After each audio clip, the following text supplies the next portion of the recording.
Welcome back to our journey through the fascinating world of That Time I Got Reincarnated as a Slime's Light Novel. Let's continue from the last part, where we left.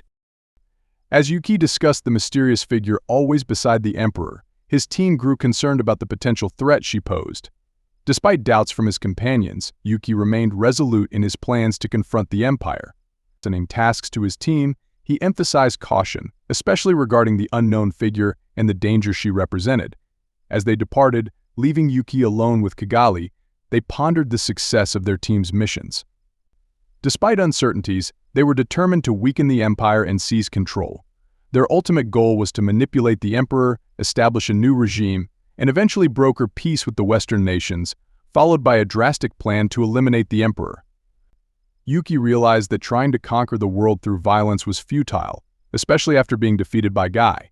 Instead, he decided to focus on accumulating power gradually. He aimed to stir up conflict in the Empire and prolong the war to weaken both the eastern and western regions. With patience, he planned to seize an opportune moment to assassinate the Emperor and plunge the world into chaos.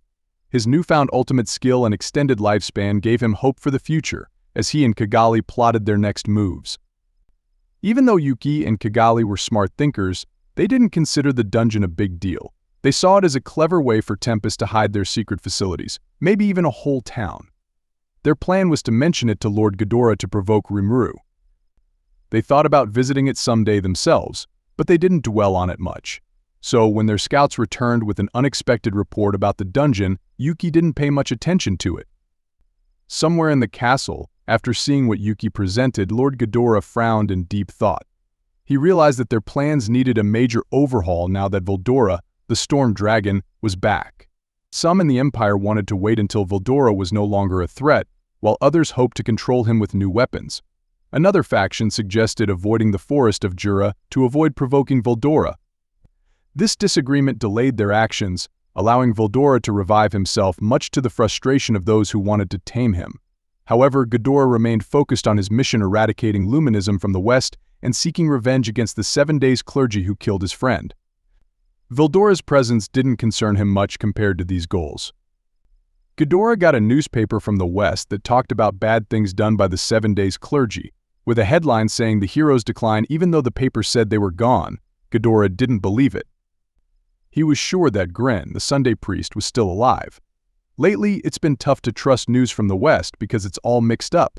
There are whispers that the Razos have fallen, but Gadora thinks Gren is out there somewhere. The council looks okay on the outside, but Gadora feels like something's not right. He hasn't seen any signs that the Western Holy Church is getting weaker, so he's sure Gren is still powerful. Gadora thought about attacking the west without worrying about Veldora, but he decided it wasn't a good idea yet. Gadora knew it would be tough to deal with the Storm Dragon teaming up with a Demon Lord. While their new weapon might slow Veldora down, destroying him or taming him was out of the question. His own experience surviving the last campaign against Veldora taught him the dangers. Despite theories about controlling spiritual entities, Gadora believed Veldora was beyond their reach. He advised against attempting it in a report to the Emperor, but his warnings were ignored. The big problem now was Rimuru, a powerful demon lord who rapidly built a nation and united the forest of Jura. If Rimuru joined forces with the Storm Dragon, attacking the forest would be a bad idea. Even if the Empire used its entire military, fighting there wouldn't be smart. So, they needed to consider fighting on Rimuru's home turf. Gadora thought investigating the dungeon was crucial. If they could defeat Rimuru and Veldora with minimal losses, it'd be a success. But Gadora misunderstood where the real threat lay. He believed they'd face off against Luminism and the Western nations, not against Rimuru and Tempest. Realizing this mistake would be crucial for his future. Following Yuki's orders, 3 individuals were assigned to a mission. They were chosen from the Composite Division and had some connection with Lord Gadora. They were meeting today, and Yuki had asked Gadora to join them in his personal chamber. The first person was Shinji Tanimura, who used to be a college student in Japan. He always wore his white lab coat from his university days. The second was Mark Lauren, a strong, brown-haired man in his mid-20s. He was the oldest among them and had a muscular bodybuilder physique. The third was Zhen Luxing, a quiet and young individual. It was difficult to understand his thoughts, but he always followed orders. He had long, braided black hair and preferred wearing traditional Chinese-style clothing, under which he supposedly concealed various assassins' weapons. Shinji, Mark, and Jin, under Shinji's leadership, stood before Yuki and Gadora, greeting them warmly. Shinji spoke on behalf of the group, expressing their honor at meeting them again. Gadora acknowledged their presence and asked Mark and Jin how they were doing. Mark responded positively, while Jin indicated he was not feeling well. Gadora smiled and expressed his relief that they were all doing well. Shinji and his companions were from different parts of the world and were under Yuki's care. They were sent to the Empire to live, regardless of their skills, and were taken care of by the Cerberus Secret Society and Gadora. Gadora's role was to gather information from these individuals and train those interested in combat. The composite division mainly consisted of skilled individuals from other worlds, each with their own unique abilities. However, merely being from another world didn't automatically grant them high ranks in the Empire. They excelled as soldiers because they knew how to effectively use their powers. Shinji, with his unique skill, had earned a prominent role in the military. Yuki believed that Shinji and his companions would be perfect for the new investigation. Gadora agreed, and they all sat down to discuss the details. Gadora smiled as he noticed the nervousness of the trio, finding it amusing. He then asked Yuki if he could borrow them for their investigation. Yuki expressed his desire to send the trio on a mission to investigate a labyrinth, as he couldn't risk being seen in Tempest himself and wanted Lord Gadora to oversee the operation. Gadora, after reviewing the report, agreed that further investigation was necessary before launching a full-scale invasion. When Mark protested the assignment, Shinji intervened, asking Yuki to explain the mission. Yuki assured them that there was a valid reason behind the task and proceeded to provide details of their assignment, aiming to convince them of its significance. Gadora was ready for the mission and listened carefully to make sure everything was set. Shinji and his friends didn't expect this task. Yuki had placed his skilled students in the team, each with their own special abilities, ready to take charge at the right moment. Yuki kept some secrets, but everyone felt that their big chance to act was near. Shinji and his group, trained by Yuki, were waiting for the signal to start their big plan to take over the world. When Yuki first shared his ambitious dream, everyone thought it was just a fantasy. But as they honed their skills and adapted to the new world, they began to believe it might be possible. Shinji and his team grew fond of Yuki as they worked together, eagerly anticipating the moment to act. However, their excitement was interrupted by the unexpected dungeon assignment. Confused at first, they reconsidered after Yuki explained the importance of investigating it.